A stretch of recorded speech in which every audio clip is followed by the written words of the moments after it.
Bienvenue à l'église La Restauration, le lieu où la connaissance de Christ grandit et l'amour fraternel prend tout son sens. C'est avec joie que nous vous accueillons dans la maison de notre Seigneur Jésus-Christ. Excellent culte à vous.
Fléchir.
c'est-à-dire la semaine dernière, nous avons entamé un thème qui est l'éternité. Et vous voyez, à mesure que je réécoute les messages, parce que oui, je me réécoute, à mesure que je réécoute les messages, à mesure que je prépare aussi les prochains messages, je me rends compte que l'éternité est le thème à prêcher. Je le disais la semaine dernière, dans une église, on peut prêcher beaucoup de messages. On peut prêcher la prospérité, on peut prêcher l'élévation, on peut prêcher la prière, on peut prêcher beaucoup de messages. Mais je crois que l'éternité est le message de la saison, est le message à prêcher. Quand on lit les événements qui sont en train de se passer dans le monde, on se rend compte que c'est plus imminent que ce qu'on croit. Jésus revient et il revient réellement. Jésus revient bientôt. Bientôt ne donne pas une date exacte, mais bientôt veut dire que ça peut être aujourd'hui, ça peut être demain.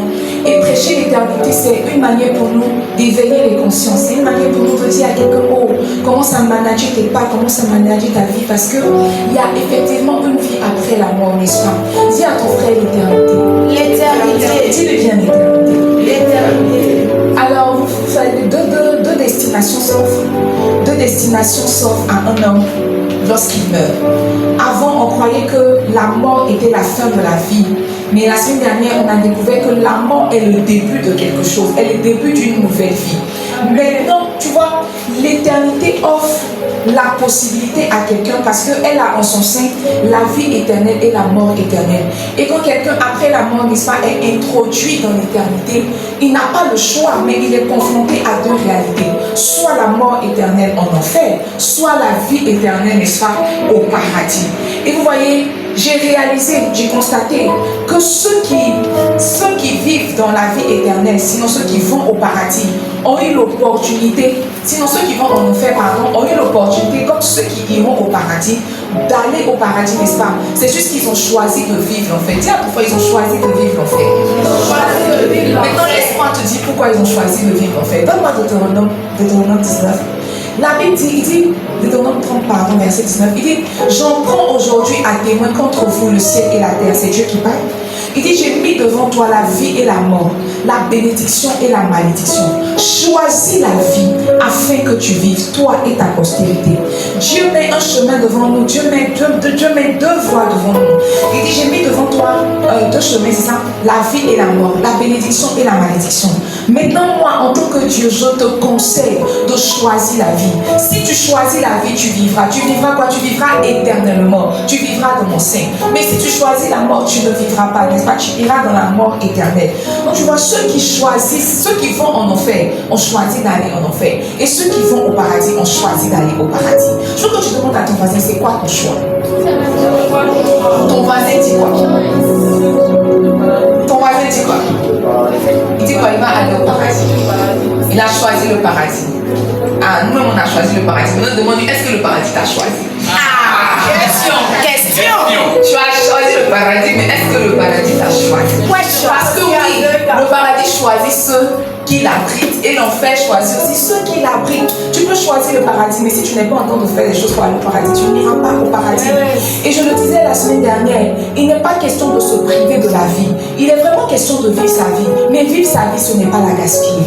Vivre sa vie, ce n'est pas la gâcher. Et ce qui pousse un homme à gaspiller sa vie, c'est le péché. Tu vois, si tu constates que quelqu'un il va en enfer, il n'a pas fait autre chose que vivre, que vécu dans le péché. Et ce soir, si le péché vraiment est la chose qui nous introduit dans la mort éternelle, je veux nous entretenir sur le péché. Dis à ton frère le péché. Dis à ton frère le péché. Parce que quand j'ai dit le péché, tu t'es dit que certainement il s'agit de mon voisin. Maintenant, toi, le voisin, réponds-lui, il s'agit de toi. Il s'agit de toi. Il s'agit de toi. Parce que quand on a entendu le péché, tu t'es dit que je suis dédouané. Il ne s'agit pas de moi ce soir-là. Moi, j'étais venu pour qu'on me parle de la bénédiction. Mais ce soir, tu es venu pour qu'on te parle du péché. Et tu vois, je ne veux pas, d'habitude quand je prêche, je commence par donner des définitions. Mais aujourd'hui, pas que j'ai décidé, mais je n'ai pas voulu commencer par les définitions parce que le péché en lui-même ne se définit pas. Je crois que c'est circonstancié. Je crois qu'il y a des circonstances qui nous permettent de mieux apprécier le péché ou pas. Alors ce matin, je vais commencer par vous partager 4 vérités relatives au péché. Après quoi, je vais vous aider. Je vais nous aider, n'est-ce pas, à sortir du péché. Et on va prier. Moi, je le crois vraiment de tout mon cœur, que chaque fois qu'un message est prêché, il est libéré avec la capacité non seulement de le mettre en pratique, mais s'il y avait des oppressions démoniaques, le message vient vraiment avec la capacité de briser ces oppressions. La Bible dit que la parole de l'Éternel est une épée à double tranchant. Elle sépare jointe et moelle et jointure, n'est-ce pas? Elle sépare moelle et jointure. Donc ce soir, je veux prier que la parole de Dieu vienne créer séparation dans ton cœur. Que la parole de Dieu vienne ôter le péché dans ton cœur, dans ton âme et dans ta vie. Ce qui nous introduit tout de suite dans notre première vérité, n'est-ce pas? La première vérité que je partage avec toi, c'est que le péché est entré dans le monde par la désobéissance d'Adam et Ève. Ça vraiment, c'est un point fondamental à noter. Non, nous ne sommes pas nés pécheurs. Nous sommes devenus pécheurs. Devenus pécheurs quand Adam et Ève ont décidé de désobéir à Dieu. Je peux me donner Genèse 3, pardon. On va lire Genèse 3, on va lire le verset 11 au verset 12. La Bible dit, et l'Éternel Dieu dit, qui t'a appris que tu es nu? Est-ce que tu as mangé de l'arbre dont je t'avais défendu de manger? Le Seigneur lui dit que, oh, si tu me dis ce soir, si tu me dis aujourd'hui que tu es nu, c'est parce que certainement tu as fait une chose que je t'ai interdit de faire. Certainement tu as mangé du fruit de l'arbre dont je t'avais interdit. Verset 12, et l'homme, en tant qu'un homme responsable, chef de famille, appelé à être, à dominer sur sa femme et ses enfants, répond, la femme que tu as mise près de moi m'a donné de l'arbre et j'en ai mangé. Quel chef! Tu vois? Quel leader! Je prie. Il y a des années, il y a 2-3 ans de cela, je priais pour que Dieu pour que Dieu forme des hommes responsables. Des hommes responsables. Des hommes qui ne se prévalent pas seulement du type de chef, mais qui portent aussi qui emportent la responsabilité, qui emportent le poids. Mais en préparant ce message, je me suis rendu compte que ça n'a pas commencé avec eux. Leur ancêtre était irresponsable. Quand on lui a demandé, est-ce que tu as mangé? Il a dit que les yeux de l'Éternel parcourent la terre. Dieu a vu quand Ève a mangé. Dieu regardait quand le serpent séduisait Ève. Mais il est venu, il dit, Adam, où es-tu? Il n'a pas dit, Ève, où es-tu? Il dit, Adam, où es-tu? On demande toujours les comptes à celui qui est responsable. Okay. Adam, où es-tu? Adam dit que, je suis là, mais au fait, moi-même là, que tu vois là. Je ne voulais pas manger. Elle a attrapé ma bouche. Elle a ouvert. Et puis elle a mis le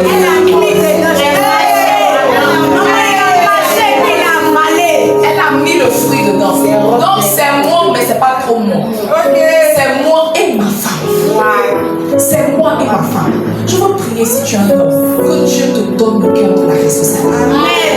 J'écoutais, c'est une petite parenthèse, j'écoutais un message hier du prophète Dave Ngalawa. Il disait comme ça que si la sorcellerie rentre dans une maison, ce n'est pas le fait de la femme, c'est le fait de l'homme. Parce qu'il n'a pas étendu sa couverture. Il dit si il y a la pauvreté dans une maison, ce n'est pas la femme, c'est l'homme. Parce qu'il n'a pas déployé son potentiel. Il dit que si la mort rentre dans une maison, ce n'est pas du fait de la femme, c'est du fait de l'homme. Parce qu'il ne s'est pas tenu sur celui qui a la vie. J'ai écouté ça. En fait, je pense que c'est ce que j'ai écouté.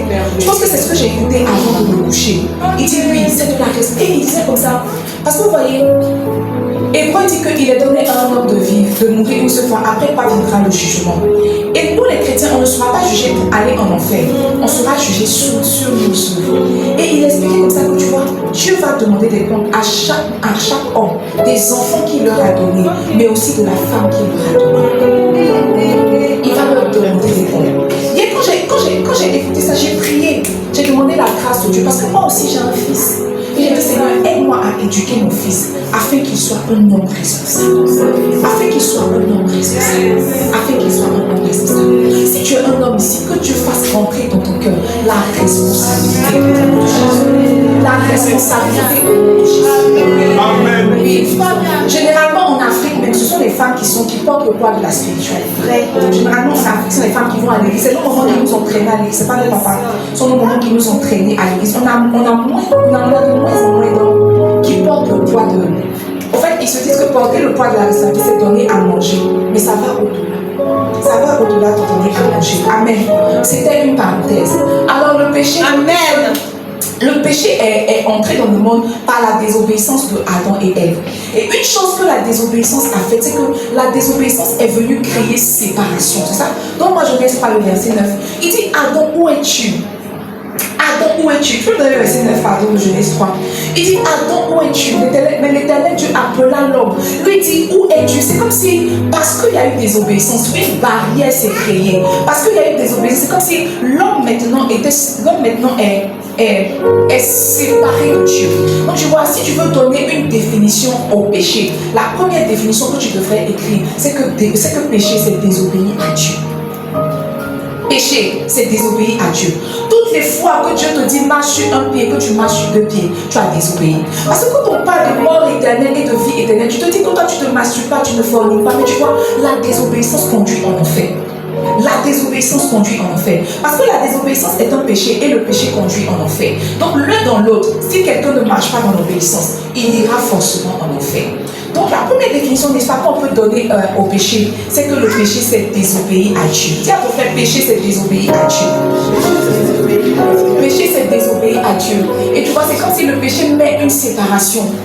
Esaïe nous a dit, il dit, non, la main de l'Éternel n'est pas trop courte pour agir, ni ses oreilles trop lointaines pour entendre. Mais ce sont vos péchés, n'est-ce pas? Ce sont vos péchés. Dans le verset 2, il dit, mais ce sont vos crimes qui mettent une séparation entre vous et votre Dieu. Ce sont vos péchés qui vous cachent sa face et l'empêchent de vous écouter. Donc quand quelqu'un vit dans le péché, en fait, c'est comme s'il prie, mais Dieu ne reçoit pas ses prières. Le péché construit comme une sorte de barrière. Il n'y a personne qui vit dans le péché qui peut s'estimer être ami de Dieu. C'est une séduction.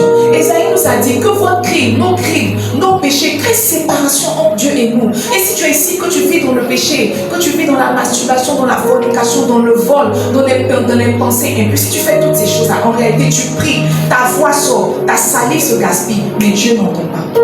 Il a dit que ce sont vos péchés qui vous cachent sa face et l'empêchent de vous écouter. Pas l'empêche de vous exaucer, l'empêche de vous écouter. Quand quelqu'un pêche, c'est comme si ça met, les Ivoiriens disent que ça met caillou dans l'oreille de Dieu. La deuxième vérité que je partage avec toi ce soir, c'est que le péché, n'est-ce pas? Le péché, c'est lorsque l'homme se sent de faire ce qu'il veut, quand il veut et comme il veut. Moi, je pense qu'il n'y a pas, les péchés ne sont pas graduels, mais je pense que c'est un péché vraiment très solide. Très solide. Peut-être que vous ne le savez pas, mais l'homme ne naît pas pour naître. Peut-être que vous ne le savez pas, mais tu vois, avant que quelqu'un arrive sur la terre, il y a beaucoup de choses qui sont managées dans le spirituel. Il y a beaucoup de choses qui sont managées dans le spirituel. Oded Mala a chanté, il dit, comme tu ne sais pas le chemin du vent, ni comment se forme un enfant. Vous n'êtes pas né. Vous n'êtes pas né. Tu ne sais pas l'œuvre de Dieu le Père qui fait tout en même temps. Ah. Qui vous avez connu? Vous avez connu qui est? Il y a une prophétie, c'est ma vie. Est-ce que vous connaissez? Même si il y a une prophétie, tu as échoué. Mais si il y a une prophétie que tu vis dans le péché, tu as échoué. Donc quand tu chantes, je ne peux pas échouer, tu peux échouer au cas où tu vis dans le péché. On est dans la chose. Il dit, tu vois, comme tu ne sais pas comment se forme un enfant, deux personnes peuvent coucher ensemble. C'est ça, non? Mais comment se forme un enfant? C'est quelque chose de très spirituel, c'est quelque chose de très mystérieux. Comment l'ovule corrompt le spermatozoïde? Comment est-ce que ça se forme? Comment est-ce qu'il y a fécondation? Comment est-ce qu'il y a nidation? Comment est-ce que l'embryon se développe?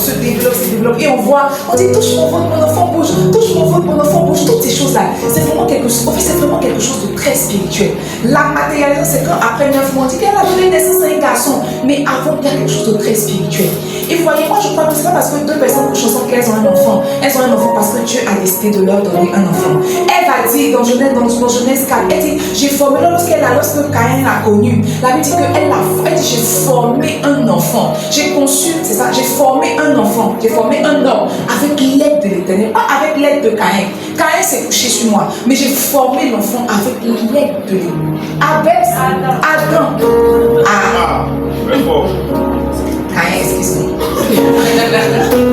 Adam s'est couché sur moi, mais j'ai formé un homme avec l'aide de l'Éternel. l'éternel. Je le disais ce matin, mes amis, vous n'avez pas idée de nombre de femmes qui cherchent des enfants. Vous n'avez pas idée de nombre de couples qui cherchent des enfants. Non, c'est parce que toi tu es fécond. Toi, dès qu'on est terminé, tu prends la grossesse. C'est pour ça que tu penses qu'enfanter est quelque chose de naturel. Et enfanter est tout sauf naturel. Tu n'as pas idée du nombre de sujets de prière que je reçois. Vous dites là, mais il faut prier, moi je veux un enfant. Même des personnes qui ont déjà eu des enfants.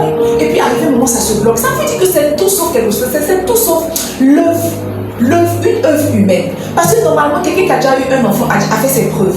On sait qu'elle est féconde tout. Mais tu vois, pour avoir le deuxième, pour avoir le troisième, c'est l'œuvre de Dieu. Elle dit, j'ai formé un homme avec l'aide de l'éternel. C'est ça, non? Donne-moi Psaume 139, c'est David qui parle. Il dit que, oh, je n'étais, tu me voyais. C'est toi qui m'as formé, c'est ça? C'est toi qui m'as formé. C'est toi qui as formé mes reins, qui m'a tissé dans le sein de ma mère. C'est toi. C'est pas ma maman, c'est pas mon papa. C'est toi qui m'as formé. C'est toi qui as formé mes reins, qui m'a tissé dans le sein de ma mère. Tu vois, si David réalise ça et que Ève réalise ça, tu devrais réaliser que ta vie ne t'appartient pas. Tu devrais réaliser que tu n'es pas sur la terre pour être sur la terre. Tu devrais réaliser que tu es sur la terre parce que Dieu a prévu que tu sois sur la terre pour un but. Ça nous introduit dans notre deuxième définition du péché. Le péché, c'est manquer le but. Quand quelqu'un vit dans le péché, en réalité, il est en train de manquer le but. Mais quand quelqu'un manque le but, il est en train de vivre dans le péché. Manquer le but veut dire quoi? Manquer le but veut dire que tu n'es pas en train de vivre la vie que Dieu a prévue pour toi. Tu n'es pas en train de faire ce que Dieu attend de toi que tu fasses. Peut-être que tu es né pour être un grand géographe. Et toi, quand tu es parti à l'école, tu as étudié le bâtiment. Certainement, tu as de l'argent. Certainement, tu es épanoui. Mais au jugement dernier, on va te juger sur ce que tu as étudié. Il dit, c'est toi.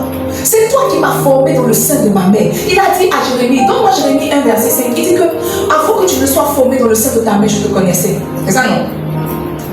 Il dit, je te connaissais. Avant que tu fusses sorti de son sein, je t'avais consacré, je t'avais établi prophète des nations. Donc la maman de Jérémie, c'était que, oh, j'ai pris une grossesse. Papa Jérémie, on aura un enfant. Oh, mon enfant. Mais tu vois, elle n'avait aucune idée que quand Dieu a mis Jérémie dans son ventre, c'est parce qu'il voulait un prophète sur les nations.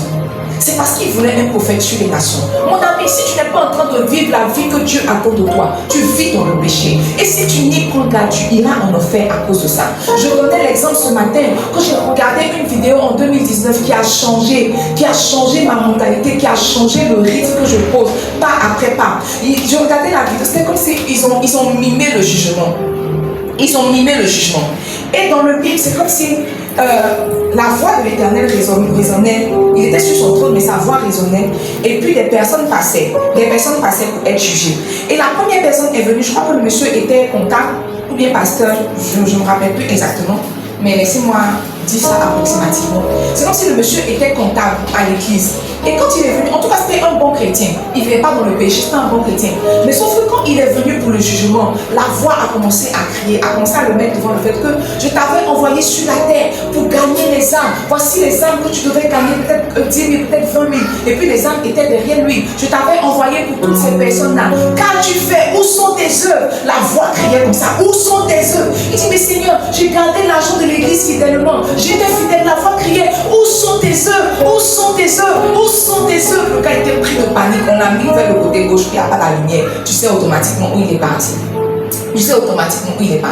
Le deuxième monsieur est venu, je ne sais plus, il faisait quoi. Mais je crois que lui, il devait faire un truc qu'il n'a pas fait. Et quand il est venu présenter ses œuvres étaient nobles, ses œuvres étaient bien, il avait produit du fruit, sauf que ce n'était pas le fruit que Dieu attendait de lui. Donc quand il y a eu le jugement de ces deux personnes, il y a une femme là qui est venue, parce que tu as vu qu'on a jugé 1 et 2, ils sont partis vers le noir. Toi, normalement, quand tu viens avec humilité. Donc elle est venue doucement, elle était tremblante, tout. Et puis la voix a commencé à parler. Toi, je t'ai envoyé sur la terre pour éduquer cet enfant. C'est cet enfant qui aura un grand impact dans les nations, tout. Et puis ils ont commencé à la féliciter, ils ont commencé à acclamer, ils ont commencé à féliciter. Maintenant, on dit, bon et fidèle serviteur, elle est rentrée dans la lumière.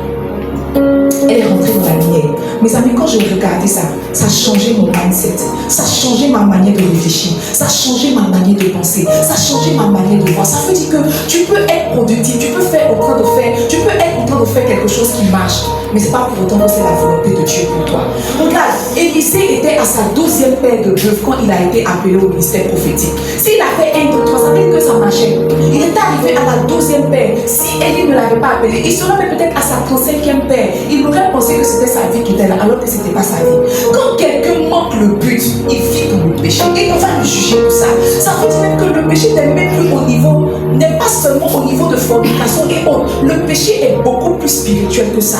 Beaucoup de personnes vont manquer le ciel parce qu'elles ne sont pas en train de faire ce que Dieu attend d'elles. Parce qu'elles ne sont pas où Dieu attend qu'elles soient. Mes amis, je vous dis la vérité. S'il y a une prière sensée que tu dois faire, c'est Seigneur, pourquoi tu m'as envoyé sur la terre? Et qu'est-ce que je dois faire? Et qu'est-ce que je dois faire? Je ne sais pas pour toi, mais quand on a eu le bac, ils ont organisé un salon de l'orientation, c'est ça non? Et pour nous a présenté les options qui se présentaient à nous. Et moi, quand j'étais jeune, j'étais une très grande pâtissière. Tu n'as pas idée, ton pasteur qui était là, une très grande pâtissière. Quand on dit pâtisserie comme ça, pâtissière, c'était pas à mes heures perdues. J'étais vraiment passionnée de la pâtisserie. Et moi, je me disais que quand j'allais avoir mon bac là, mon papa allait ouvrir une pâtisserie pour moi, tout et tout. Quand on a fini le bac, et puis on est arrivé, mon papa m'a dit, tu veux faire quoi? J'ai dit que je vais être pâtissière, mais je vais tresser.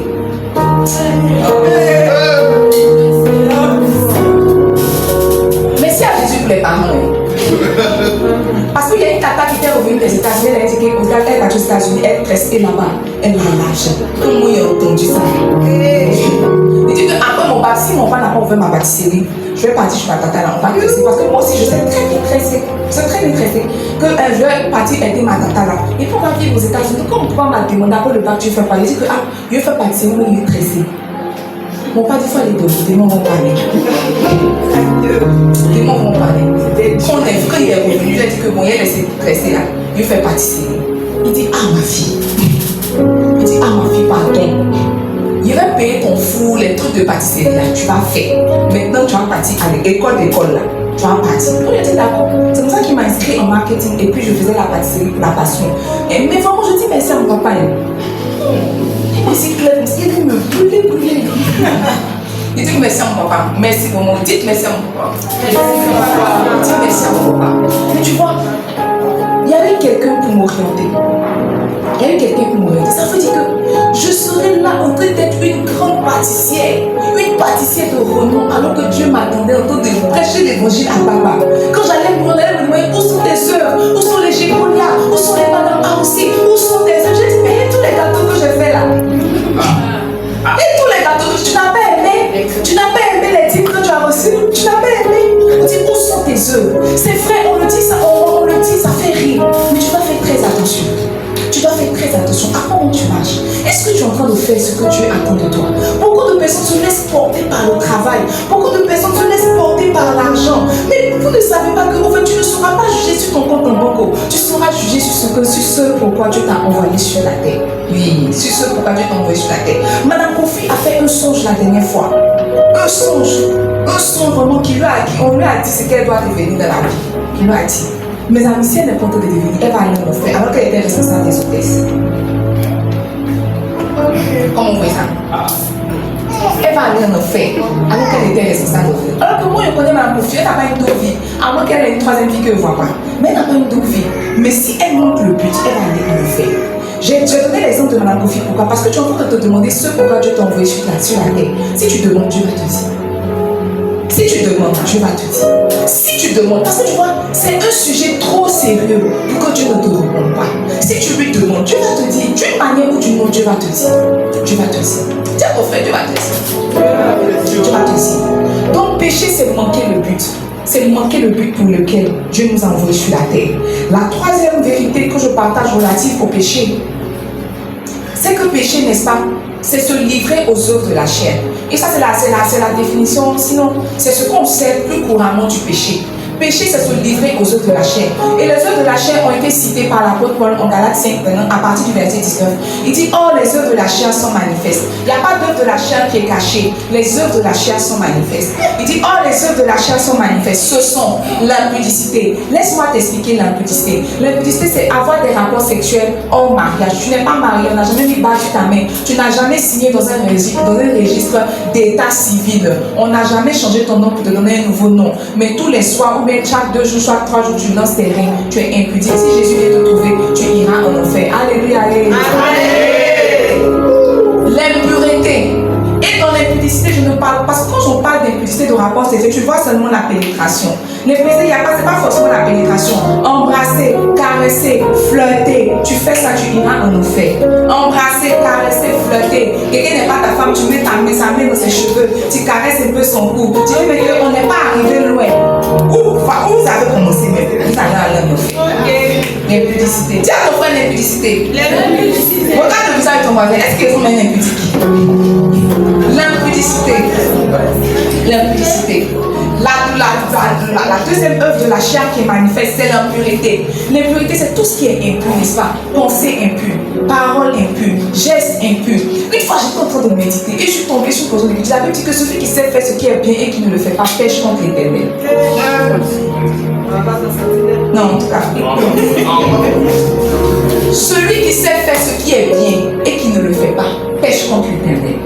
Cette portion d'écriture est remontée dans mon cœur quand mon mari avait laissé un habit par terre. Et puis je passais. En fait, quand je passais, j'ai dit que, mais il fait exprès. Il fait vraiment exprès. Que cette fois-ci, je ne vais pas ramasser. Et quand je suis en train de passer, la portion est remontée dans mon cœur. Celui qui sait faire ce qui est bien et qui ne le fait pas, pêche contre l'Éternel. Je me suis retournée, j'ai ramassé. Je n'ai pas plié, mais j'ai jeté. Je n'ai pas plié, mais j'ai jeté. Tu vois, quelquefois que tu sais que quelque chose est bien, que tu n'es pas en train de faire, tu pêches. En fait, quand je parle comme ça, là, tu ne comprends pas bien. Tu vois, tu es en train de marcher. Tu vois, tu es venu, tu passes dans l'église, tu vois qu'il y a une bouteille qui est par terre. Et tu passes dans ton esprit, c'est le travail du clinique. Quand tu entends pas, tu peux faire. Si Jésus le fait, tu vas aller.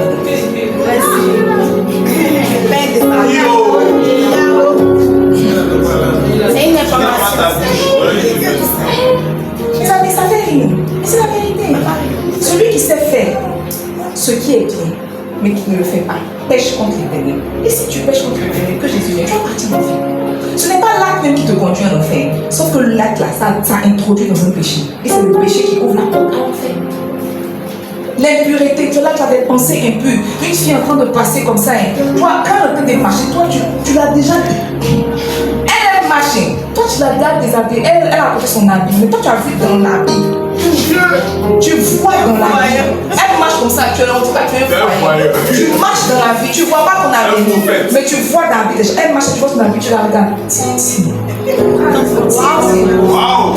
Toi, en enfer, ta bouche qui calomnie, qui critique, qui fait béret, ta bouche qui dit les choses infâmes, ta bouche qui chante les chansons du monde, tout ça c'est l'impureté.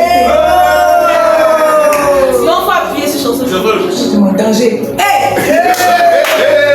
Tu vas passer. Tu vas gagner.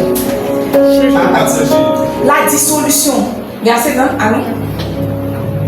L'idolâtrie.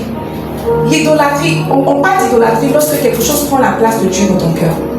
Donc tu peux être marié et ton mari deviendra une idole. Il devient une idole quand c'est le moment de partir avec ton mari te dit de rester, tu restes. Ce n'est pas l'obéissance, c'est l'idolâtrie. L'idolâtrie, c'est tout ce qui prend la place de Dieu dans ton cœur. Si ton travail prend la place de Dieu dans ton cœur, tu es idolâtre. Si tu donnes à ton travail le temps de Dieu, tu es idolâtre. Si tu donnes à ton argent le temps de Dieu, tu es idolâtre. Il y a des personnes qui ne viennent pas à l'église à cause du travail. Et elles se disent que je travaille, je donne, je charbonne, C'est pour ça que tu vas aller charbonner aussi. Je charbonne. L'idolâtrie, c'est tout ce qui prend la place de Dieu dans ton cœur. Tes enfants, ton mari, tes acquis, ton travail, tout ce qui prend la place de Dieu dans ton cœur. Il y a des personnes aussi à qui leur maman a donné quelque chose pour mettre sur leur rein. C'est pour les préserver, c'est pour les protéger. C'est dans votre famille, vous portez ça. Vous allez, toi et ta famille, vous tous, les choses au rein, en enfer. Attention, c'est la raison pour laquelle moi, quand j'accouche, il n'y a pas quelqu'un qui me file sur mon enfant. Il n'a jamais vu un enfant blanc, on a mis fil sur sa tête. Mais ils ont construit les avions. Moi, on a mis fil sur ta tête. L'idolâtrie, la magie.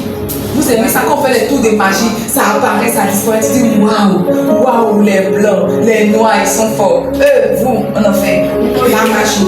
La magie aussi dans la Bible est associée à la sorcellerie. À la sorcellerie. Si tu es sorcier, ta destination c'est l'enfer. J'ai entendu quelqu'un me dire que non, la personne n'est pas mauvaise, c'est l'esprit qui est mauvais. En enfer. Toi, tu n'es pas mauvaise. C'est l'esprit qui est mauvais. On a fait du en enfer. Parce que tu vois, quand un sorcier te possède, c'est pas un truc. Pourquoi il ne te possède pas et puis te possède? C'est la question que tu vas te poser.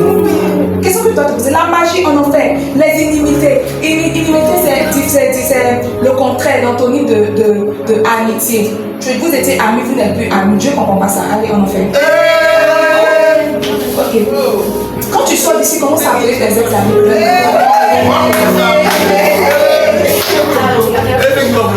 Inimitié. Il a dit au servant, il a dit au servant, je mettais inimitié entre la femme et toi. Ces enfants, tu leur mordras le talon et ils t'écraseront la tête. C'est ça, non? Donc il y a inimité, il y a une sorte de choses qui ne disent pas son nom. Les choses qui ne disent pas leur nom là auront un nom en fait. Les querelles, tu aimes beaucoup parler. C'est ça, non? Toi, ton sang chauffe vite. Toi, on ne te parle pas comme ça. Toi, ton sang chauffe vite. Hier, j'étais au bureau, j'étais en train de prier. Et je voyais un de mes ouvriers en train de lutter. Je dis, mais il a quoi? Trempe comme ça. En tout cas, si Jésus est venir. Mais comme il n'est pas venu, il a le temps de se repentir. Tu es tout le temps dans les querelles, tu n'es pas là. Les choses on voit, on passe là. Non, toi tu veux t'asseoir, on n'a qu'à faire réunion. On va s'expliquer. Toi, et la réunion, les querelles. Vous savez, il y a beaucoup de choses sur lesquelles on peut passer. Beaucoup de choses sur lesquelles on peut passer. C'est l'orgueil qui fait que tu fais asseoir les gens pour faire de l'autre. Il y a des choses sur lesquelles on peut passer. Il y a des petits manquements parce qu'on se rend compte que nous tous on est humains. Nous tous on a des faiblesses. Donc on se voit, on se dit que c'est pas grave. Aujourd'hui elle a fait ça, c'est pas bien grave. Aujourd'hui elle était de mauvaise humeur. Aujourd'hui elle était de. Aujourd'hui c'est pas grave. Peut-être qu'elle n'était pas dans son assiette, tu passes dessus. Mais je vais te faire asseoir. Toi la semaine dernière tu me regardais comment. C'est l'orgueil. C'est l'orgueil. Peut-être que tu ne comprends pas, c'est l'orgueil. Elle était peut-être de mauvaise humeur. Il y a quelqu'un qui a écrit dans le groupe de la classe, de notre classe, dans le groupe de notre promotion, 900 personnes. Elle a écrit. Elle dit comme ça que les supérieurs là, méprisent les inférieurs. Parce qu'au fait, quand les supérieurs passent, les supérieurs regardent mal les inférieurs. Elle a écrit en français. Une adulte a écrit en français. J'ai répondu, c'est peut-être parce que tu es complexé que tu penses ça. C'était pas pour mal lui parler. C'était pas pour mal lui parler, mais vous ne vous rendez pas compte. La plupart des choses, la plupart des réactions que vous avez, en fait, ce sont des réactions qui sortent. C'est une projection de vous, c'est pas une projection de l'autre. Tu vois, moi j'aurais vu un supérieur qui m'a mal regardé, j'aurais dit que le supérieur a la pression. Parce qu'on n'a pas les mêmes œuvres, on n'a pas les mêmes matières. C'est la raison pour laquelle tu es inférieur et on est supérieur. Je me serais dit que peut-être qu'il a la pression, peut-être qu'il ne m'a pas vu, peut-être qu'il n'est pas d'humeur. Je n'avais pas associé ça au fait que je sois inférieur. C'est parce que j'ai déjà un complexe d'infériorité. Et généralement aussi ça se manifeste dans les relations, que ce soit amical, que ce soit marital. Généralement c'est dans les rapports maritaux que ça se manifeste. Tu me parles comment là? Tu associes ça à toi. Alors que c'est peut-être pas toi. Ce que tu es en train de projeter, c'est ton insécurité. C'est ton insécurité. Donc tu vois, il y a beaucoup de palabres qu'on peut éviter. Mais tu vois, la Bible, on peut l'appeler la manifestation de la chair. Ça veut dire que si l'esprit était en toi, l'esprit n'allait pas réagir comme ça. La manifestation, c'est pas comme ça que l'esprit réagit. C'est comme ça que la chair réagit. C'est la chair qui aime faire palabre. C'est la chair qui est jalouse. Je vois ma soeur en train de prospérer. Normalement, quand l'esprit est en moi, je suis contente. Le bishop a dit que si Dieu a visité ma camarade, ça veut dire qu'il est dans le quartier. C'est vrai. Et que je suis la suite, et que je suis la prochaine. Donc tu vois, c'est-à-dire que si Dieu a visité quelqu'un de l'église, ça veut dire que tu es déjà à l'église à restauration. Il ne faut pas me dire que c'est toujours eux.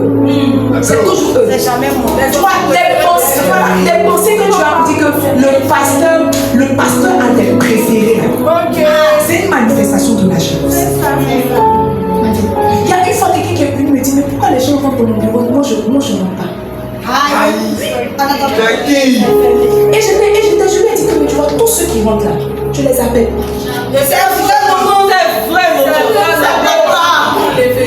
jamais appelé. Au fait, il t'a appelé donc ça te donner une instruction. Mais il t'a jamais appelé qui viennent passer du temps avec moi. Ceux qui viennent passer du temps avec moi viennent volontairement. Le fait que tu ne viennes pas, c'est toi qui crée la barrière. Mais dans ton esprit, au fait, comme c'est dans ton esprit, il y a des préférés. Il n'y a pas de préférés. Tu as déjà un complexe. Donc,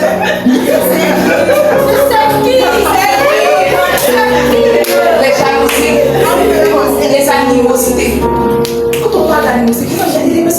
naturellement colériques, chaudes. Des personnes qui sont naturellement, elles parlent avec beaucoup d'animosité. C'est-à-dire qu'elle va t'appeler, toi, elle va te dire, viens.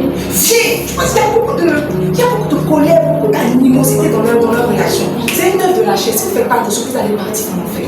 Tu peux appeler quelqu'un doucement. Viens. Par exemple, je dis, j'ai la vie. Tel que tu t'es comporté, je n'ai pas apprécié. Il faut changer. Généralement, même c'est comme ça que je me conseille. Tel que tu as fait, quand j'ai appris que tu as poli. Il faut changer ça, je n'ai pas ça. Chico, ton pasteur t'appelle. Chico, viens. Moi, je ne veux pas de politesse dans cette église. Tu vois, dans ton esprit, je suis en train de manifester l'autorité. C'est pas l'autorité. C'est un complexe que je manifeste. Sauf que en fait, je ne dis pas que c'est un complexe, mais ma manière de réagir, mon complexe. Les animosités, parce qu'ils sont profondément changés. Si vous avez ça, si vous avez ce genre de truc dans vos cœurs, changez. Les disputes.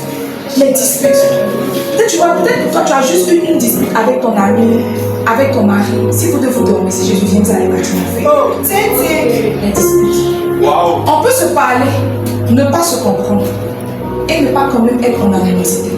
Je t'ai donné mon point de vue, tu m'as donné ton point de vue. On n'est pas obligé d'être d'accord, mais on n'a pas le droit de se coucher en animosité. Les divisions. Vous qui entrez dans les églises pour faire les divisions, pour créer la division. Je te dis ce que la mère a dit, c'est que c'est en reste de toi elle parlait. Je te dis ce que le père a dit, le reste de toi elle parlait. Il y a beaucoup de personnes comme ça dans les églises, beaucoup. La raison pour laquelle je suis très transparente avec mes ouvriers, c'est pour ne pas qu'il y ait ça. C'est pour ne pas qu'il y ait ça. Si quelqu'un a péché, tout le monde ça va. Si quelqu'un a réussi, tout le monde ça va. C'est pour ne pas qu'il y ait les divisions, les sectes, les petits clans. Les sectes, les petits clans. Si tu aimes quelqu'un, tu aimes rassembler 3 personnes, 4 personnes dans l'église pour faire comme t'argent la famille Tchachalo.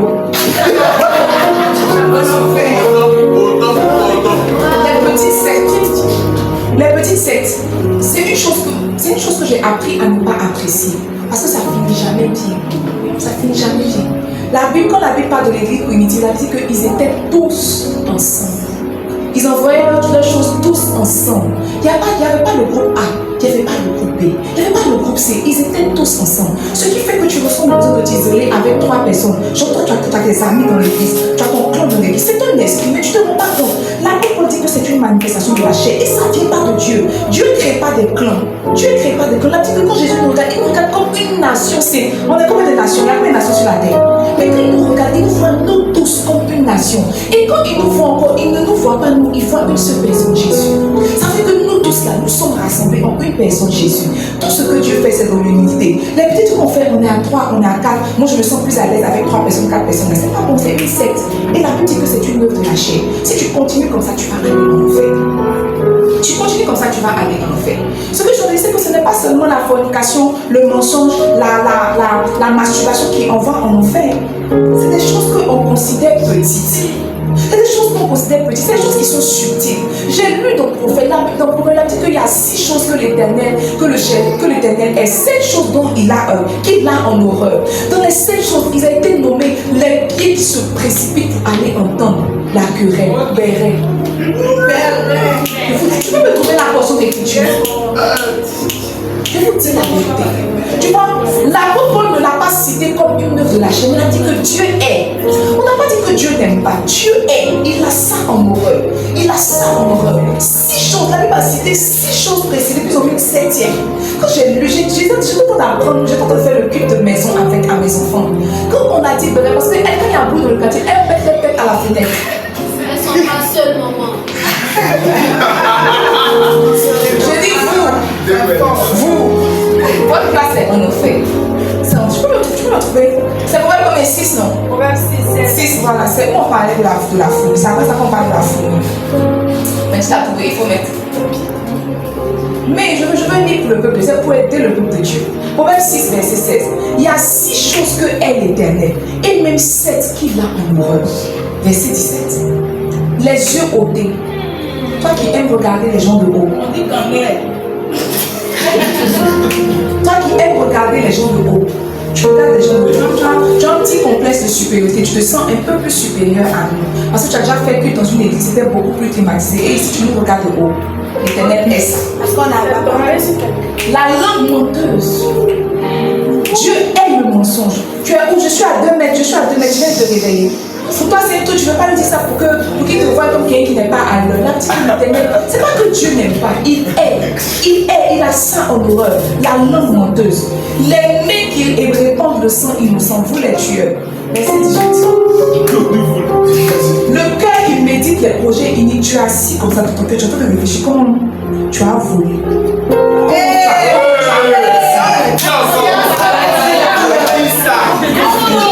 Comment tu as fait, je retiens.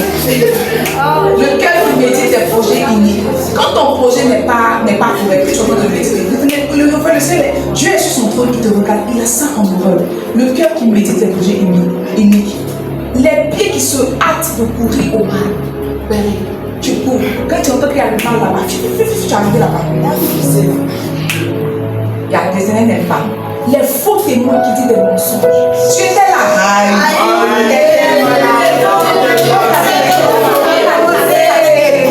Si je n'étais pas là, je ne peux pas t'expliquer. Tu n'étais pas là. Faux témoins. Tu es dit, comment c'est ça, mais tu fais. Quand tu as fait comme ça, si je dis. Les faux témoins. Et puis celui qui excite les querelles entre frères. Dieu n'aime pas ça. Dieu a ça en horreur. Celui qui excite les querelles entre frères, Dieu n'aime pas. Dieu n'aime pas. Deux frères sont là, des frères sont là. Tu fais sourire un peu comme sourire. Voilà, c'est un petit truc qui s'est passé. Mais attends, tu la laisses te parler comme ça. C'est toi qui sais. Tu vas rire, mais tu ne vas pas réagir. Et si tu ne réagis pas, tu es oui. Une des raisons pour lesquelles, il y a une tata qui m'expliquait, elle disait qu'une des raisons pour lesquelles elle ne fait pas l'amitié avec la belle famille, elle les respecte. Mais une des raisons pour lesquelles elle ne fait pas l'amitié avec la belle famille, c'est que une fois il y avait discussion, genre en famille, rassemblement de famille. Et puis elle a fait un truc avec son mari, elle a fait un truc avec son mari. Puis quelqu'un a dit que mais toi tu laisses femme te parler comme ça. Mais tu vois, c'est pas femme qui lui a parlé comme ça, c'est sa femme. C'est pas femme, c'est sa femme. Parce que ce que tu es en train de dire, tu ne sais pas que quand ils vont rentrer le soir, il va vouloir se coucher sur elle. C'est ça. Il y a des paramètres qui ne dépendent pas de toi. C'est la raison pour laquelle tu dois fermer ta bouche. Elle a dit que c'est la raison pour laquelle elle ne fait pas l'âme. C'est pas qu'elle ne respecte pas, elle reçoit, mais elle ne fait pas l'amitié. Parce que tu fais ça, il y a un petit truc qui excite les querelles. Tu as eu une petite discussion avec ta femme, et puis tu dois expliquer à ton ami, puis tu dis que c'était moi, je n'avais pas réagi comme ça. Pourquoi il a donné son avis, mais tu vois, il a semé quelque chose dans le cœur. Il a semé, que la prochaine fois qu'il aura discuté, il va réagir exactement comme son ami a dit. Réagir exactement comme son ami a dit. Réagir exactement comme son ami a dit. Ma collègue, j'avais un temps une stagiaire au travail. Et puis elle expliquait comme ça que son mari avait un ami. Parce qu'elle faisait rien. Genre, pas que, bon, avant, son mari permettait pas qu'elle participe aux charges de la maison. Tout. Et puis, dans une discussion avec ses collègues, ses amis, tout, il a dit que, mais il m'a dit que ma femme impériale, c'est ma princesse. Puis son ami a dit que, aïe, princesse, comme elle travaille dans la capacité depuis ce jour. Il n'a pas dit comme ça dans sa bouche. Il n'a pas dit comme ça dans sa bouche. Mais il dit pas, comment je vais dire? Il dit pas comme ça. En fait, il dit pas comme ça, il dit pas comme ça, faut participer. C'est du genre, il fait mais il y a l'eau là, tu peux payer. Il y a l'huile là, tu peux payer. Tu vois, en fait, c'est pas comme ça qu'il est. On a semé ça. On a semé. Parce que tu vois, quand on demande aux femmes de prier, elles prient pour chasser Chisa. Il y a une chose qui est plus grave que Chisa. C'est l'amitié. Les amis.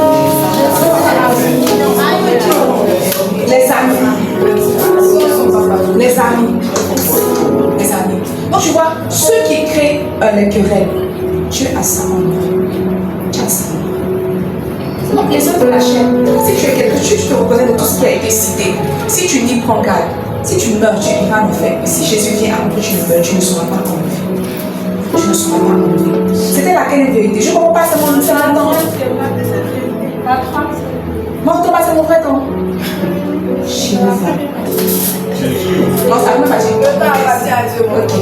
Donc la troisième vérité que je partage avec toi, j'ai déjà partagé avec toi, la quatrième vérité que je partage avec toi, c'est que péché, c'est signer un aller sans retour pour l'enfer. Vivre la vie de péché, c'est signer un aller sans retour pour l'enfer. Oh, donne-moi Luc. Luc 16, verset 19. Après, tu as donné le verset 22. La Bible dit, il y avait un homme riche, toujours vêtu d'habits coûteux et raffinés. Sa vie n'était chaque jour que festin et plaisir. Verset 22. Le pauvre mourut, c'est-à-dire Lazare, et les anges l'emportèrent auprès d'Abraham. Le riche dont on a parlé tout à l'heure mourut à son tour et on l'enterra. Verset 23. La Bible dit du séjour des morts où il souffrait cruellement. Ça veut dire que dès qu'il est mort, en fait, c'est comme s'il a reçu un arrêt direct dans le séjour des morts. Il n'y a pas de salle. Nos amis romains nous disent qu'il y a une salle d'attente qu'on appelle le purgatoire, tout. Mais la Bible dit que quand il est directement dans le séjour des morts, et il avait commencé à souffrir cruellement. Et il a vu avancer que Jésus n'était pas, tout ça, Jésus n'était pas encore mort. Il avait commencé à souffrir. Jésus est mort, nous, on n'est pas encore sauvés. Il est là-bas. Il est là-bas, c'est pour ça qu'on appelle éternel. Il n'y a pas de temps qui est défini. Il souffre. Donc tu vois, quand quelqu'un est en train de mal vivre, quand quelqu'un est en train de vivre le péché, il ne faut pas qu'il se mette dans l'esprit que quand il va mourir, c'est maintenant qu'il va négocier. Non. En fait, c'est la vie que tu vis là qui sont les négociations. Dès que tu meurs, ton chemin est déjà classé. Soit tu vas en enfer, soit tu vas au paradis. Il dit qu'il vivait sa vie. Sa vie n'était que plaisir, sa vie n'était que jouissance. Il portait du fêlé, il était beau. Mais après, quand il est mort, il est parti en enfer. Peut-être que pour toi, le péché, c'est pas grand chose. Hein. Tu aimes ça, genre, en fait, c'est toujours bon d'avoir sa petite. Vous sortez, vous partez manger, vous couchez, vous ouvrez un peu de bière. C'est une belle vie, tu te sens fort, tu te sens roi. Mais tu vois, quand tu mourras, tu iras en enfer et tu vas souffrir cruellement. Il n'y a pas d'autre alternative qui se présente à toi. Dis à ton frère le péché. Oh. Dis à ton frère le péché. Oh, ce sont des plaisirs temporaires pour une punition éternelle. Le ratio n'est pas correct. Plaisir temporaire pour punition éternelle. Le ratio n'est pas correct. Mes amis, parlons, on est tous des adultes ici. Un bon rapport sexuel dure combien de temps? Peut-être que toi tu es beaucoup, je ne sais pas. Peut-être que ça va faire 30 minutes, peut-être que toi ça va faire 1 heure, peut-être que toi ça va faire 2 heures. Peu importe comment le rapport sexuel est intense, profond, peu importe comment vous, ça commence sur le lit, après vous terminez au plafond, peu importe toutes ces choses-là, le rapport sexuel est temporaire. Après ça, où tu finis, c'est comme si témoigner. C'est comme si rien, maman. C'est comme si de rien n'était. En fait, ce sont des plaisirs temporaires pour une punition éternelle. Et quand tu regardes le ratio n'est pas correct. Le ratio n'est pas correct. Tu as menti juste. Jésus vient, tu restes. Tu t'assois, tu regardes toutes les bonnes œuvres que tu as faites. Et puis tu te rends compte que, un mensonge m'a disqualifié. Un rapport sexuel m'a disqualifié. Une désobéissance, le ratio n'est pas correct. Le ratio n'est pas correct. Tu devrais faire attention à comment tu marches. Tu devrais faire attention à comment tu vis. Laisse-moi, n'est-ce pas, te partager 3 ou 4 clés pour sortir du péché. Le temps appartient à Dieu. 3 ou 4 clés pour sortir du péché. 3 ou 4 clés pour sortir du péché. Tu vois? On sort du péché en saisissant les perches que Dieu nous donne. Oui. On sort du péché en saisissant les perches que Dieu nous donne. Et tu vois, le fait que tu sois venu ici et qu'on parle de péché, c'est une perche que Dieu te donne. Tu n'es pas juste venu au culte. Dieu est en train de te prendre une perche. Je me dis que tu vois, je te vois. Je vois comment tu vis. Et si tu n'y prends garde. Parce qu'avant de juger, avant de punir, Dieu prévient. Il prévient par quoi? Par sa parole. Et tu vois, le fait que tu sois rentré ici, il y a des fois où on a prêché la prière, on t'a invité, tu n'es pas venu. C'est le jour où on a prêché le péché. Dieu savait qu'on prêchait l'éternité. Et puis ce jour, il a convaincu ton cœur de venir. Pour toi, c'est juste une invitation. Pour toi, tu as décidé de faire le culte du soir. Mais tu vois, c'est comme si Dieu est en train de te tendre une pêche. Dieu te tend la pêche. Dis à ton frère, Dieu te tend la pêche. Dieu te tend la pêche. Quand quelqu'un veut être délivré du péché, quand quelqu'un veut sortir du péché, la première chose qu'il doit faire, et c'est la fondamentale. Pour moi, il y a beaucoup de clés qu'on partage, mais pour moi, c'est la fondamentale. La première chose, c'est se rendre compte que le péché est mal. Oui. C'est se rendre compte que le péché est mal. Je vous parlais la semaine dernière du juste que je suis partie évangéliser. Un jeune homme, je suis partie évangéliser. Quand on est arrivé, il était en train de se droguer. Il était en train de se droguer, tout et tout. Et lui, il était gêné, il a dit, ma vie, mais tu m'as retrouvé dans une position bizarre. Il voulait cacher sa drogue. Je lui ai dit, comment ça ne me dérange pas? Tu peux continuer de fumer. Et j'ai commencé à lui parler de Jésus. Et puis il dit que non, lui, il est juste. Il dit, mais tu es juste comment? Il dit non, que lui il est juste, tout et tout. Je dis, mais le juste, il était trouvé en flagrant délit. Il dit non, qu'il est juste, lui, il peut forniquer, il peut se masturber, il peut mentir, il peut se droguer, mais ça n'ôte pas sa justice, parce que Jésus est déjà mort et ressuscité. Je lui ai dit, tiens. Waouh. Je lui ai dit que c'est faux. Que ce que tu dis, à quel fondement biblique? Ne parlons pas pour parler, parlons sur fondement de la Bible. La Bible dit quoi? Et on a commencé à parler de la Bible, on a commencé à parler de la Bible. Et peut-être que lui, il n'a pas été touché, mais son frère, son ami qui se droguait a été touché. Parce que ça fait maintenant 3 dimanches, 2 ou 3 dimanches que lui vient à l'église. Mais le juste ne vient pas. Le juste n'est pas venu pourquoi? Parce qu'il ne se rend pas compte que ce qu'il fait est mal. La repentance commence par une prise de conscience. Il y a quelqu'un qui se masturbe, qui ne se rend pas compte que se masturber c'est un péché. Il se dit que comme il n'y a pas de pénétration, c'est pas un péché.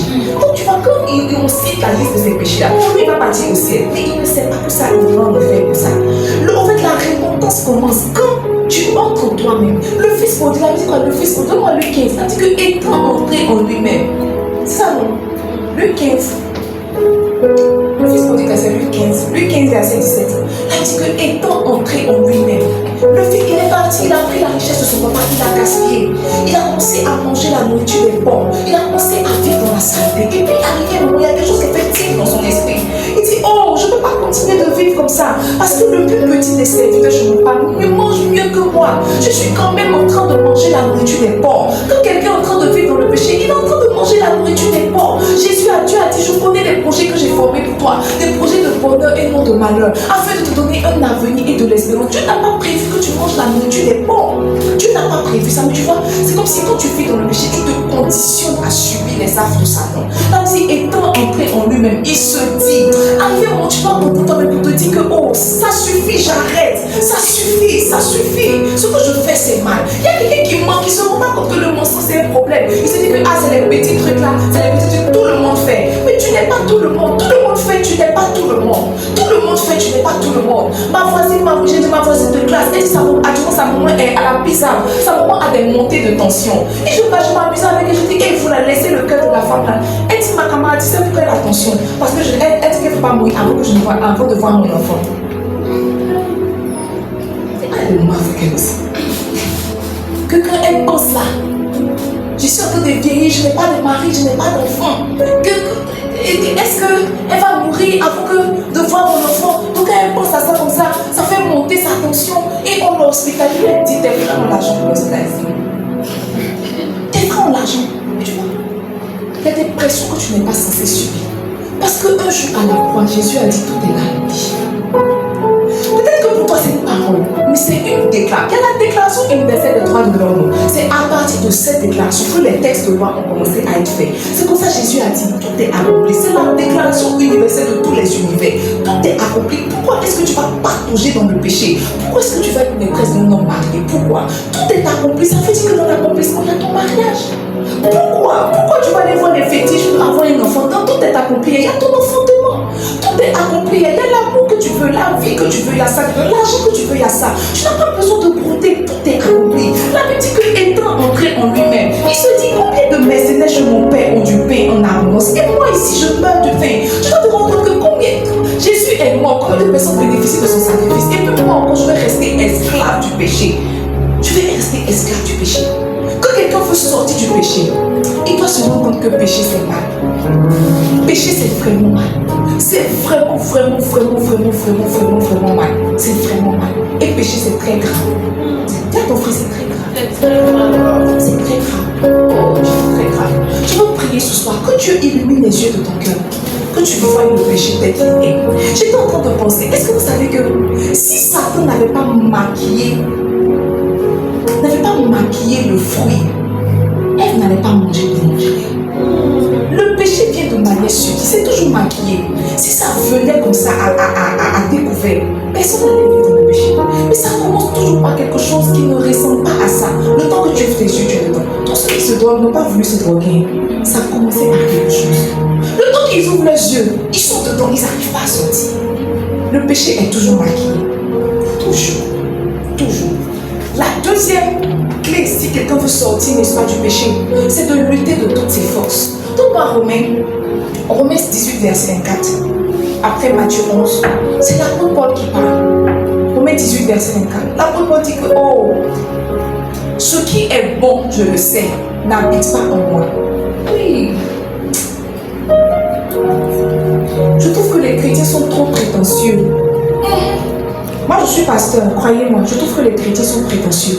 Ils marchent comme s'ils vont jamais tomber. L'apôtre Paul dit que celui qui est debout prenne garde de ne pas tomber. Il dit que ce qui est bon, je le sais, n'habite pas en moi. Je sais qu'il n'y a rien de bon en moi. Moi, mais je suis votre pasteur. Je ne suis pas la plus sainte. Je sais qu'il n'y a rien de bon en moi. Il n'y a rien de bon dans l'homme. L'homme, là, il n'y a rien de bon dans l'homme. Et tu fais passer parce que tu sais ça, que tu fais attention à tes pas. Il ne faut pas te croire. Toi, tu n'es pas l'ami de Dieu. Il ne faut pas te croire l'ami de Dieu. Il ne faut pas te croire. Même l'ami de Dieu n'a pas refusé la deuxième femme. Ce qui est bon, je le sais, n'habite pas en moi. C'est-à-dire dans ma chair. J'ai la volonté, mais non le pouvoir de faire le bien. Je veux, mais je n'arrive pas. Verset 19. Il dit, car je ne fais pas le bien que je veux et je fais le mal que je ne veux pas. C'est le grand apôtre Paul qui parle. Le grand apôtre Paul. Verset 20. Il dit, et si je fais ce que je ne veux pas, ce n'est pas moi qui fais, c'est le péché qui habite en moi. Je trouve donc en moi cette loi. Quand je veux faire le bien, le mal est attaché à moi. Oh, Jéhovah. Car je prends plaisir à la loi de Dieu. Je prends plaisir à la loi de Dieu. Je prends plaisir à son environnement, à son atmosphère, selon l'ordre intérieur. Mon être intérieur, quand on est dans la présence de Dieu, j'aime ça. Mais dès que je sors de là, je suis exposé au péché. C'est pas moi, c'est pas moi. Le péché habite en moi. Il dit, je vois dans mes membres une autre loi qui lutte contre la loi de mon entendement. Une autre loi qui fait quoi? Qui lutte contre la loi de mon entendement et qui me rend captif de la loi du péché qui est dans mes membres. Misérable que je suis. Qui me délivrera du corps de cette mort? Misérable. La Bible dit que c'est comme s'il y a une loi qui lutte. Mais toi, tu vois, toi, ton problème, c'est que la loi lutte. Mais toi, tu laisses la loi te vaincre. Mes amis, quand quelqu'un veut sortir du péché, il lutte de toutes ses forces. Il lutte. Toi, tu penses que c'est parce qu'on ne veut pas mentir qu'on ment pas. Il y a des garde-fous qu'on se met. Tu penses que c'est parce qu'on n'aime pas le sexe. Le sexe, c'est tout pour tout le monde. C'est pas pour toi seul. Kiki.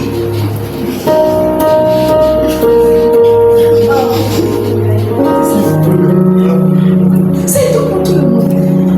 C'est pas, ça n'a pas un goût plus extraordinaire dans ta gorge que pour nous. C'est partout. C'est partout. Maintenant, tu vois, il y a une lutte.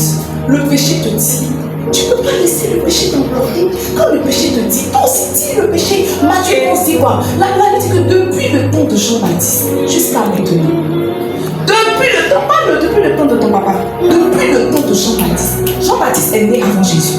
Depuis le temps de Jean-Baptiste jusqu'à présent, pour aller au ciel, c'est forcé. Le ciel n'est pas ouvert. C'est pas de porte ouverte. C'est forcé. On se force. On prend cette disposition pour aller au ciel. C'est pas donné sur un plateau. C'est pour ça la vie que beaucoup me diront en ton nom. Ils vont dire que je ne t'ai jamais connu. Même les pasteurs ne sont pas sûrs d'aller au ciel. Il ne faut pas croire que ça arrête tous les dimanches si vous prêchez le message. Ça veut dire qu'on vit le message. Faut pas croire. C'est pour ça que vous êtes étonnés quand tu entends qu'un pasteur a chuté. Tu te dis que mais il prêche. C'est que tu as dit dans ta bouche. C'est pas forcément ce que tu fais. Le message, c'est Dieu qui donne. Maintenant, toi, pour travailler en tant que pasteur, c'est que tu as Dieu au sommet. Toi, mais comment ça travaille quoi? Ça veut dire que le message n'est pas seulement pour le peuple. Le message est aussi pour le pasteur. Quand je chante les proches, je te dis que j'ai fini avec ces luttes. Je n'ai pas fini. Peut-être que c'est pas à ton niveau. Mais j'ai aussi mes luttes. J'ai aussi mes luttes. Remets ma mention de Dieu, s'il te plaît. Il dit, depuis le temps de Jean-Baptiste jusqu'à présent, le royaume des cieux est forcé. Ce sont les violents qui s'en emparent. Au lieu de prendre ta force pour aller te battre dans le quartier, toujours à te demander pardon, prends ta force pour te concentrer contre le péché. L'énergie que tu mets dans les querelles, l'énergie que tu mets dans tes... Tu veux mettre cette énergie-là. Mes amis, vous n'avez pas idée de ce qu'on fait. Mon pasteur me dit qu'il est arrivé au point où il ne porte plus culotte. Le bishop Aïe me redonne témoignage de fois. Il dit qu'il est arrivé au point où il n'apprécie plus la femme des gens.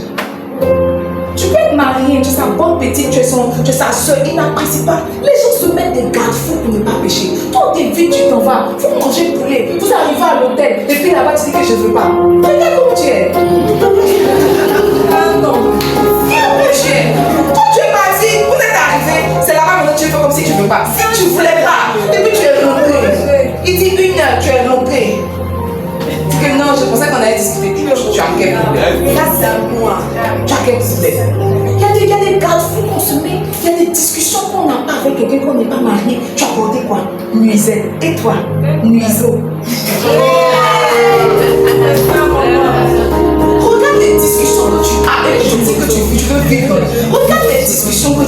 Regarde les discussions que tu as. Regarde les discussions. Tu parles avec lui, je n'ai pas mal. Tu dis, oh, mais si, il me fait mal. Regarde. Tu sais pas que tous les mots qu'on dit là, les gens imaginent ça.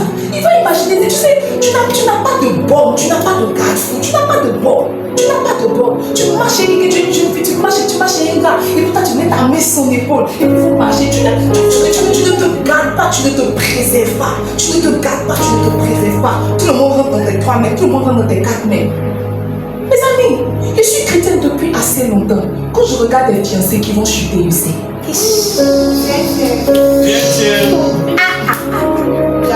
Avant d'être pasteur, on a été chrétien. Avant d'être pasteur, on a été chrétien. On a été dans des églises, on a vu. Les choses qu'on a vues sont les choses qui font qu'on marche comme ça. On marche comme ça. On marche comme ça. Je n'ai aucun contact avec le sexe étranger. Je n'ai pas. Aïe, c'est les Emmanuel là. C'est les. Remarquez dans cette église là. Tu parles plus proche de quel homme. C'est pas parce que j'aime les femmes que les hommes. Il y a des garde-fous qu'on se met. Il y a des garde-fous. J'ai déjà appelé un mari de quelqu'un, un homme de quelqu'un bébé, et mignon. Et puis je peux pas. À la limite, tu es très beau là. Je dis, hé, nous sommes là, tu es très beau. Et je passe dessus. Mais c'est non pas mon fidèle. Hey!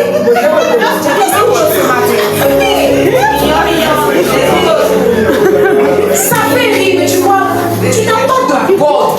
Tu n'as pas de borne. Tu n'as pas de borne. Tu te gardes pas. Quand on dit violent là, c'est pas violent pour aller se battre. On fait violence sur soi. On fait violence sur soi. On fait violence sur soi. Moi, j'étais fiancée un mois. Quand on se retrouvait mercredi là, c'était pour prier. C'était peut-être que cette prière-là qui nous garde aujourd'hui.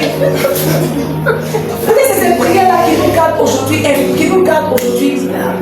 C'était des prières. On défonçait on a défoncé le mariage. On priait pour les enfants qu'on allait avoir. On priait pour la vie qu'on allait avoir. On priait. Comment deux personnes qui se disent, mais ça, vous avez trop confiance en vous. Vous ne connaissez pas la chair.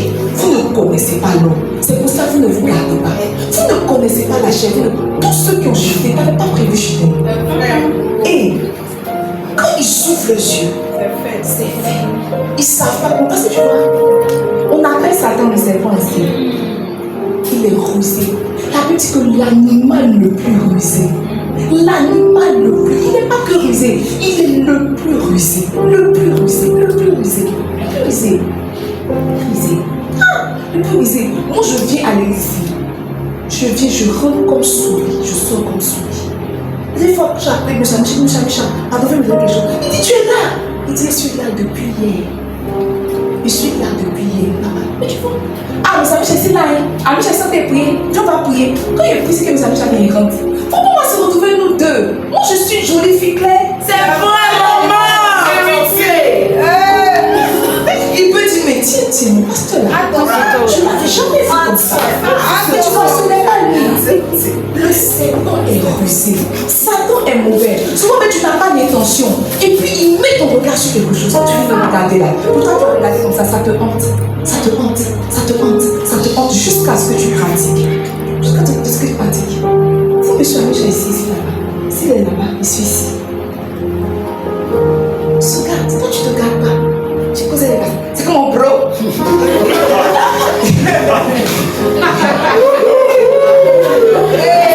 n'as pas peur. Bro là, il peut te manger.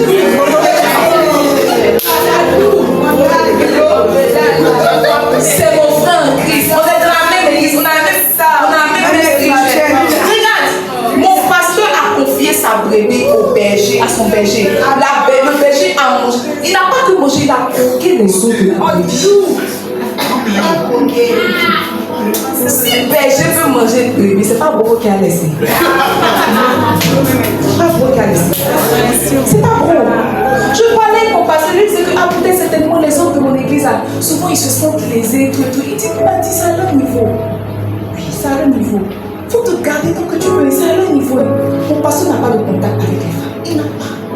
Et puis il ne prend pas quelqu'un de sa voiture.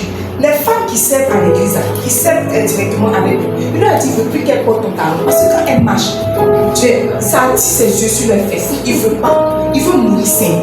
Il leur a dit maintenant, qu'elle s'est les robes qu'elle porte là. Toi, tu es au protocole du pasteur. Papa. Tu vois, ce n'est pas ton intention. Mais Satan est brusque. Un homme est tout.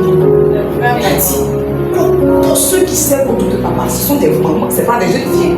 Maman, elle est comme ça, on s'en va dans 50 ans, même si papa me chie. C'est quand on s'en va de 50 ans, même si papa me chie. Tu vois, pour toi ça fait, mais tu vois, c'est comme si c'était des garde-fous qui se mettent, même s'il va être tenté, une moment ici. C'était le péché au moment de il met des garde-fous.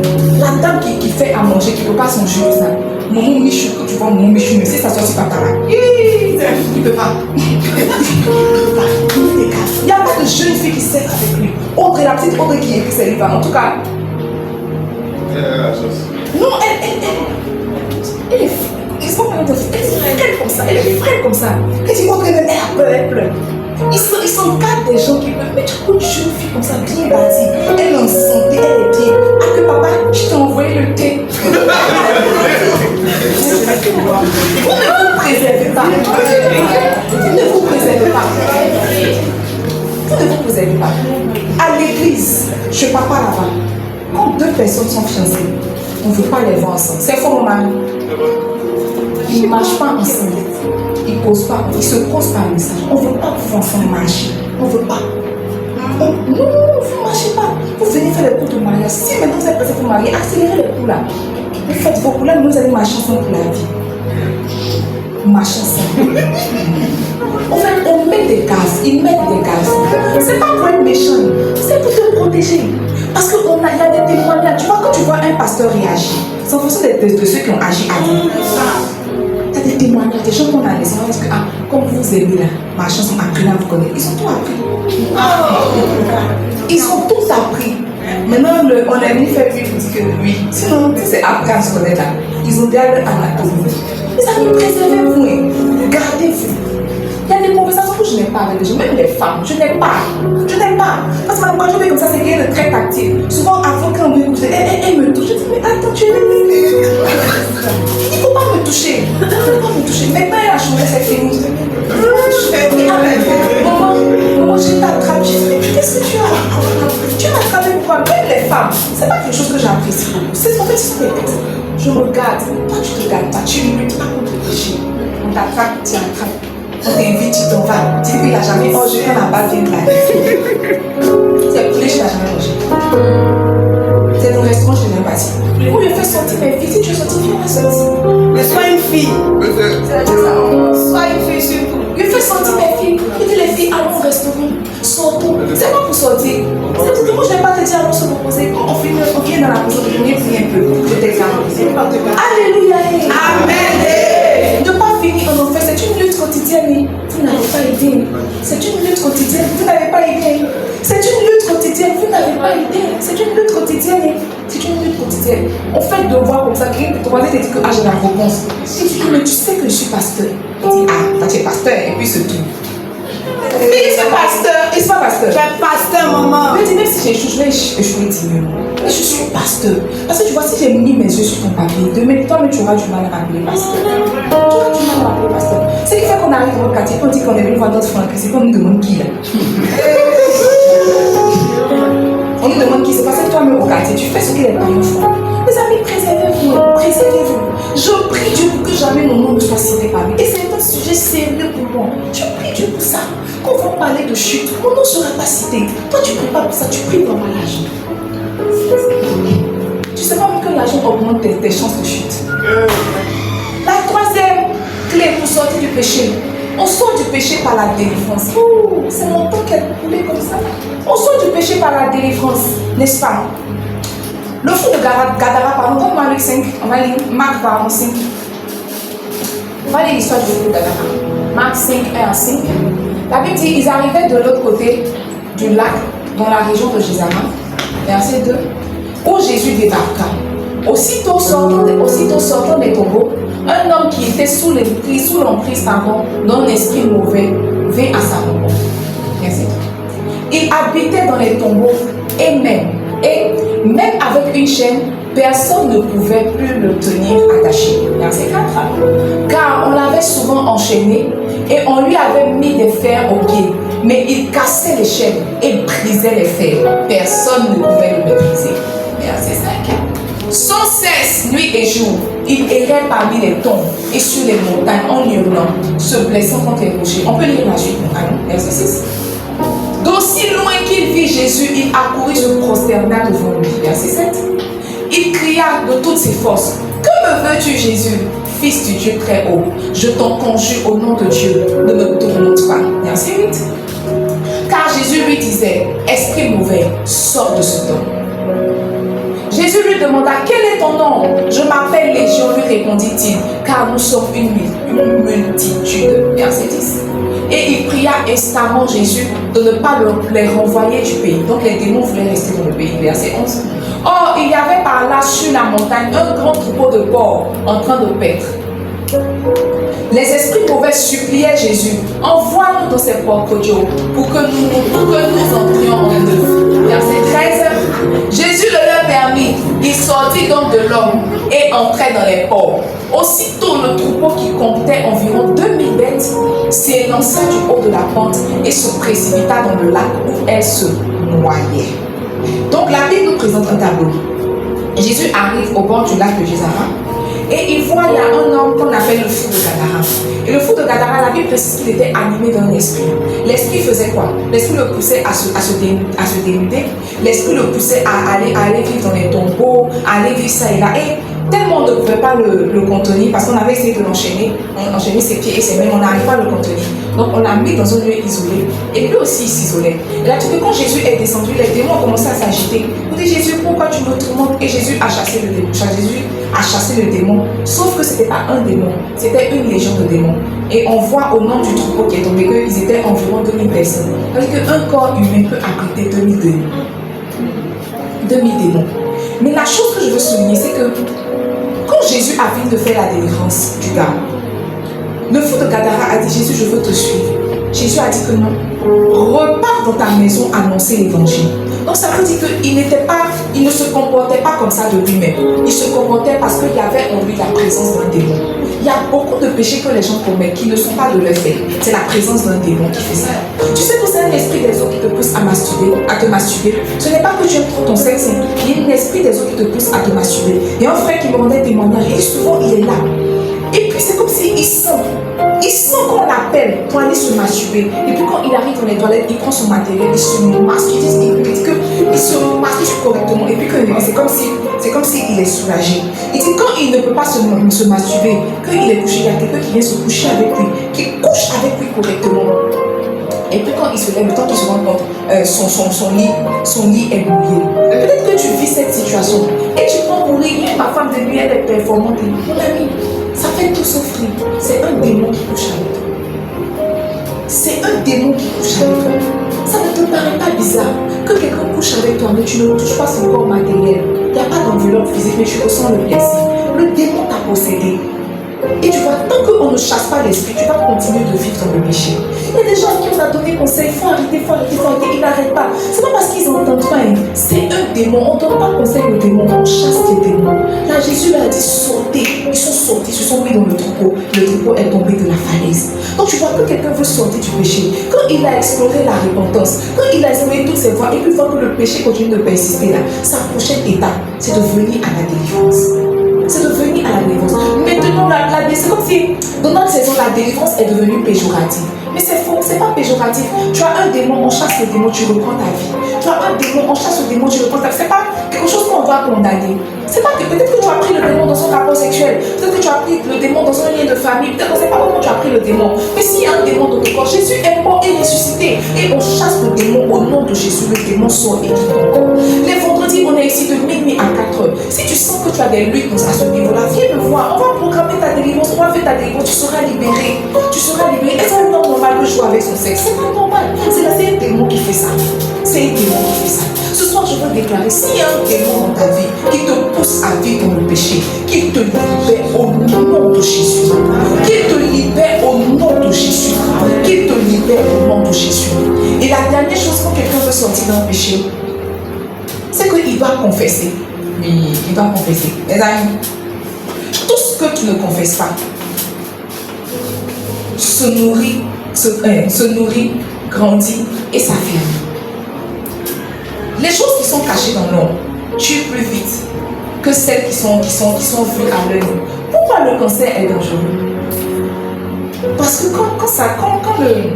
quand les cellules cancérigènes,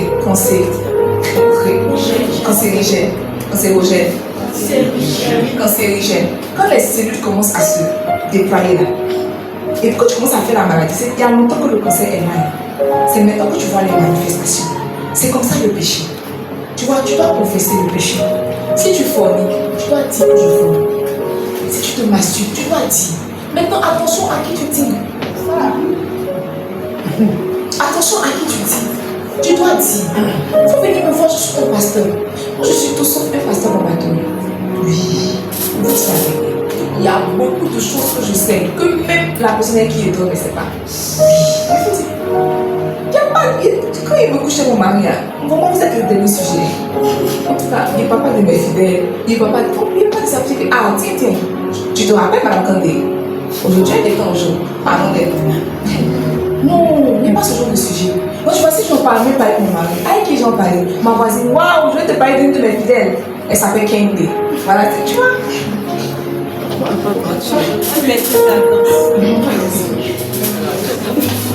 Faut confesser tes péchés.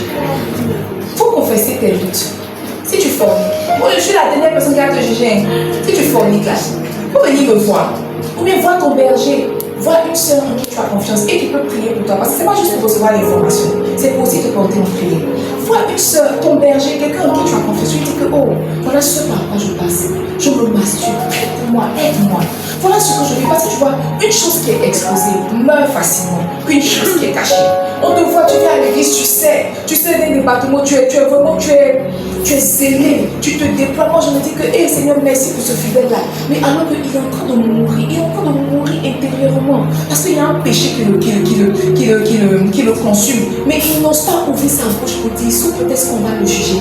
Qui va te juger? L'église, c'est l'endroit des malades. Vous tous ici, on est malades. C'est parce que tu as eu pitié de nous qui nous a rassemblés. Tu n'as qu'à t'appeler l'église à restauration pour restaurer nos vies.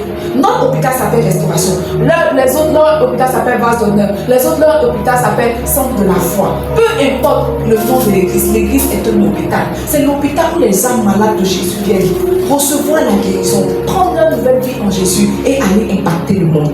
Ce soir, je veux te donner l'opportunité, n'est-ce pas? Peut-être que tu ne voudras pas venir devant, c'est difficile pour toi. Mais si tu peux venir devant, tu viens. Je n'ai pas dit aussi qu'on va te donner un micro pour que tu exposes tes péchés. Ce n'est pas le lieu, ce n'est pas la plateforme. Mais ce que je veux que tu fasses ce soir, n'est-ce pas? C'est que tu fasses comme le fils prodige et que tu entres en toi. Mes amis, on a tous un Goliath, on a tous un démon. Il y a quelqu'un, son Goliath s'appelle le mensonge. Il y a quelqu'un d'autre, son Goliath s'appelle la fornication. Il y a un autre, son Goliath s'appelle la masturbation. Peu importe le nom de ton Goliath. Ce soir, je veux te donner l'opportunité d'entrer en toi-même, de confesser ton péché. Le fils prodige a dit quoi? Donne-moi Luc 15, pardon. Donne-moi Luc 15, verset 18. Il a dit, oh, j'irai vers mon Père. J'irai vers mon Père. Il dit, je vais me mettre en route. J'irai trouver mon Père. Et je lui dirai, mon Père, j'ai péché contre Dieu. Et j'ai péché contre toi. Et je vais aller dire, j'ai péché contre Dieu, j'ai péché contre toi. Et ce soir, je veux que tu rentres en toi-même. Que tu dis, Seigneur, j'ai péché contre toi. Toutes les fois où j'ai vécu dans le mensonge, toutes les fois où j'ai forniqué, où j'ai eu des pensées impures, où mes pieds se sont hâtés d'aller vers le mal. Seigneur, où j'ai été idolâtre, où j'ai manifesté la jalousie. Toutes ces choses-là, peut-être que je n'en avais pas conscience. Mais aujourd'hui, parce que tu les as exposées à mes yeux, je viens à tes pieds, je viens confesser mes péchés. Est-ce que quelqu'un peut commencer à parler à son Dieu ce soir?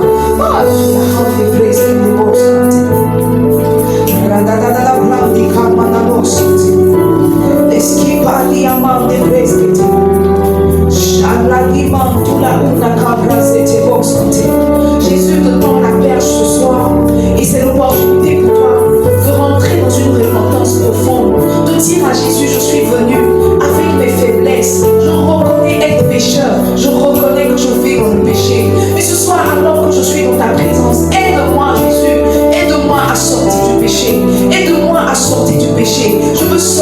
Seigneur. Je veux sortir de la masturbation. Je veux sortir du mensonge. Seigneur, j'ai des pensées impures que je n'arrive pas à contrôler. Il y a des choses que je fais que moi-même je ne comprends pas. Alors ce soir, je viens à tes pieds. Je viens devant toi, mon Père. Je viens devant toi, mon Dieu. Et je t'en supplie, aide-moi. Et je t'en supplie, aide-moi. Et je t'en supplie, aide-moi. Est-ce que quelqu'un peut répondre son cœur devant son Père ce soir?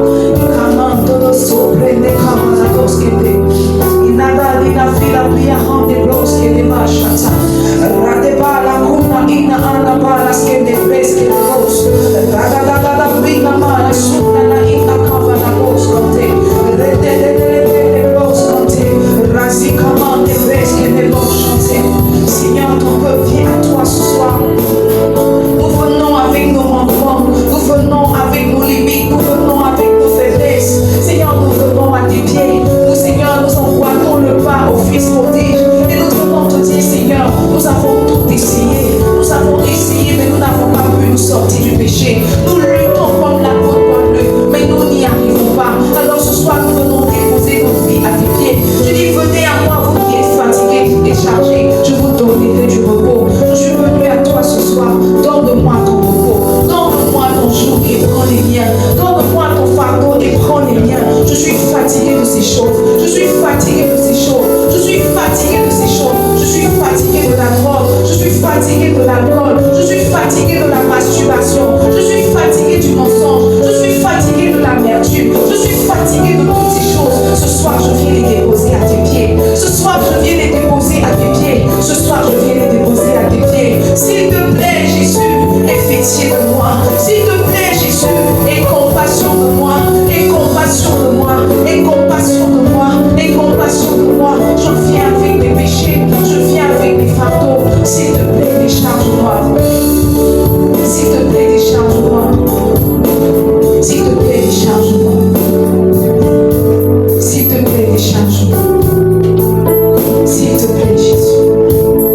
S'il te plaît, Jésus. S'il te plaît, Jésus. S'il te plaît, Jésus. S'il te plaît, Jésus. Un cœur se répand devant ta face. Et compassion de lui. Et compassion de lui. L'apôtre Paul dit, quand je suis faible, c'est alors que je suis fort. Quand je suis faible, c'est alors que je suis fort. Parce que chacune de mes faiblesses est l'opportunité pour toi, Seigneur, de monter ta sévérité. Me voici à tes pieds. Et compassion de moi. Et compassion de moi. Et compassion de moi. Pour le nom de Jésus-Christ de Nazareth, nous avons prié. Nous disons tous Amen.